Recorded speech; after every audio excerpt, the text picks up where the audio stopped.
Well, there's been a lot of focus on the UK, and rightly so, because of the death of the Queen. But in this episode of McBLOG, I want to focus on the new UK Prime Minister. And after the Conservative leadership contest, Liz Truss was recently appointed as Prime Minister by Her Majesty the Queen. It was one of the Queen's last formal acts before passing away.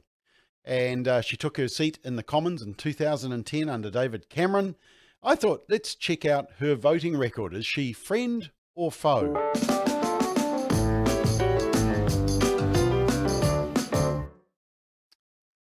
And so this is Liz Truss. She has held several cabinet roles and currently held the role of Foreign Secretary and Minister for Women and Equalities. She was also previously the Minister of Education, and now she is the Prime Minister. But where does she stand on some important moral issues? Well, let's do a quick stock take. Firstly, abortion. Regarding the issue of abortion, Truss voted in favour of liberalising the abortion laws in Northern Ireland, which previously had greater restrictions than England or Wales. However, she abstained from votes to create censorship zones, or safe zones is what they call it, around abortion clinics to curb pro-life demonstrations. And she also abstained from an amendment to permanently allow do-it-yourself abortions in England, in which women are sent home to terminate a pregnancy and dispose of the remains without medical supervision or care, which happens sadly in New Zealand also. So she abstained from that. She abstained from proposed legislation that would ban sex-selective abortions as well. So that's not a very good record, and she seems to be missing from a number of votes. Assisted suicide. She also abstained from a vote on legalising assisted suicide in 2016. It gives you the impression, is she avoiding the difficult moral issues and just not voting yes or no? On the positive side, for sex education in 2013, when she was Minister of Education, she said that sex education would not be made compulsory in schools. That's good. Same-sex marriage. She voted for same-sex marriage. And she would argue that it's because she's a libertarian. She later voted for imposing same-sex marriage on Northern Ireland as well. So definitely a cross for that particular issue. On gender identity law, so for example, birth certificates, changing your gender, one policy that does stand out in her record is that she steered the government 2 years ago to reject liberalisation of the Gender Recognition Act in England and Wales. And so what she did was she slashed the cost of getting a certificate for gender recognition, but she also, more importantly, scrapped proposals to allow for gender self-identification, which would let trans people change their gender on official documents without having to go through a medical approval process, something which our government recently did away with. You don't need to go through a medical process, it's just how you identify. On conversion therapy, one of the ministerial portfolios that Liz Truss held under Boris Johnson was Minister for Equalities. And in this capacity, she was responsible for the government's proposal to criminalise LGBT conversion therapy, whatever that is.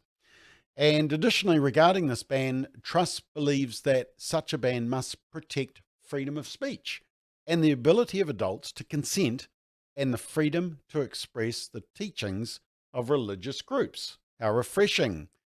And she affirmed the government's stance that free speech and religious liberty should be protected from an overly broad conversion therapy ban like we have in New Zealand. And she was responding to a Labour MP who was wanting to know whether the ban would cover, quote, non-physical conversion practices in religious settings, including prayer, end quote, because the left is desperate and the secularists are desperate to ban prayer. And Liz Truss replied that while the ban sought to prevent coercion, rightly so, it was also important to protect freedom of speech, the ability of adults to consent, and the freedom to express the teachings of religious groups. Well, what is important is that we make sure that people are not coerced into conversion therapy. But it's also important that we protect freedom of speech, the ability for adults to consent, and the freedom to express the teachings. And I hear the opposition benches, Mr. Speaker, asking whether a freedom of speech is a good thing. Yes, it is. So some good comments there. On gender ideology, she's also denounced the idea that people can self-identify their genders, saying that, quote, medical checks are important, end quote, and that, quote, only women have a cervix, end quote. That's radical. She said, no, a woman is a woman. I believe in treating trans people with respect. I believe that is important, rightly so, but we should not confuse that with being clear in our language. And at the end of 2020, as the Minister for Women and Equality, she announced several changes to gender law, including restricting irreversible treatments for under 18-year-olds. Are free to live their lives as they wish without fear of persecution, whilst maintaining the proper checks and balances in the system. And finally, which is not a direct issue concerning the Gender Recognition Act, but is relevant, making sure that the under 18s are protected from decisions that they could make that are irreversible in the future.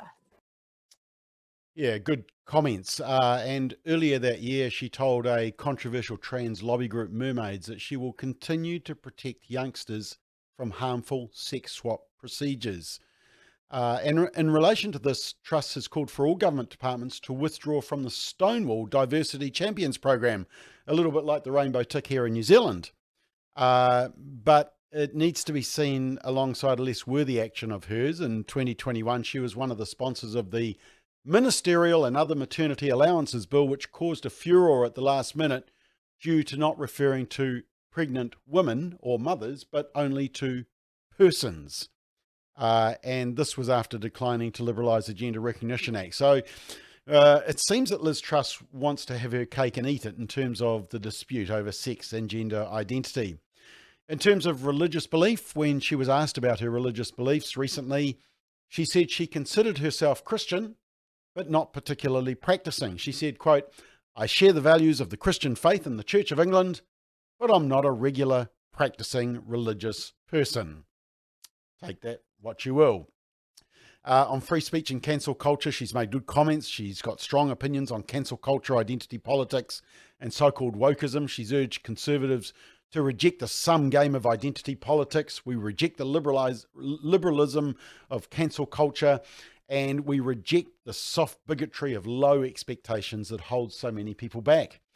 And she also told the Telegraph newspaper that she fundamentally disagrees with identity politics. She said, I don't agree with the idea that you should have different policies for women or men. What I think is you should make sure your policies are accessible to everybody. So you should be, in the criminal justice system, making sure women are being treated fairly, gay people are being treated fairly, black people are being treated fairly. If you have a separate women's ministry, you're looking at people through the lens of being women. The thing I care about is your ideas, your talent, your work ethic. I don't care whether you're a woman or a man, and that's the approach I take. End quote.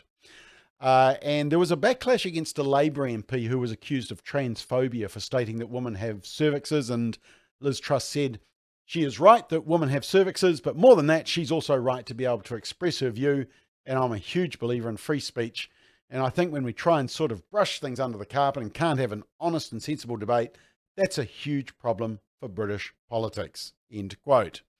And finally, on Israel, she stands in solidarity with Israel. She's committed to reopening the possibility of moving the British embassy from Tel Aviv to Jerusalem, and she supports Israel's right to defend itself, particularly highlighting threats from terrorist groups and the state of Iran. So, mixed, isn't it? Despite a somewhat mixed record on certain issues, Liz Truss certainly seems likely to stand strong on issues around free speech, cancel culture, identity politics, and radical gender theory. So I guess the best advice is continue to keep her in your prayers.